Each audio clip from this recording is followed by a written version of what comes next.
وعلیکم السلام ورحمۃ اللہ وبرکاتہ۔ سنت موقدہ اور غیر موقدہ کے پڑھنے کا فرق یہ ہے 4 رکعتوں والی، کہ جو سنت موقدہ ہوتی ہیں 4 رکعتوں والی، تو اس کی حیثیت چونکہ 4 والی ہوتی ہے، لہٰذا اس کے پہلے تشہد میں یعنی 2 رکعت کے بعد تشہد جو پڑھا جاتا ہے اس میں درود شریف ساتھ نہیں پڑھا جاتا یوم یقوم الحساب تک، یعنی آپ نہیں پڑھیں گے آخری دعا تک، بلکہ آپ کھڑے ہو جائیں گے اور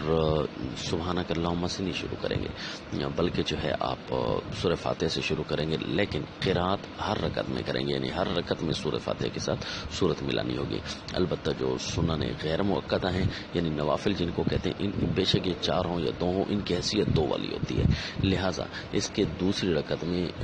آخر تک پڑھتے ہیں، درود شریف کے بعد دعا تک پڑھتے ہیں، صرف سلام اگر کوئی نہ پھرے، پھر اگلی 2 رکعتوں کو ساتھ ملانا چاہے تو پھر وہ سبحانک اللہم سے پڑھے گا اور یوں کر کے وہ 4 پڑھتا ہے۔ یہ تھوڑا سا فرق ہے سنت موقدہ اور غیر موقدہ میں۔ اتنی بات ضرور یاد رہے کہ ہر رکعت سنت موقدہ کی ہو یا غیر موقدہ کی ہو، ان کے اندر پوری قرات ہوتی ہے۔ ہر رکعت کے اندر صرف فرض ہوتے ہیں کہ جن کی پہلی 2 رکعتوں میں قرات پوری ہوتی ہے اور دوسری 2 رکعتوں میں صرف سورہ فاتحہ ہی پڑھی جاتی ہے۔ السلام۔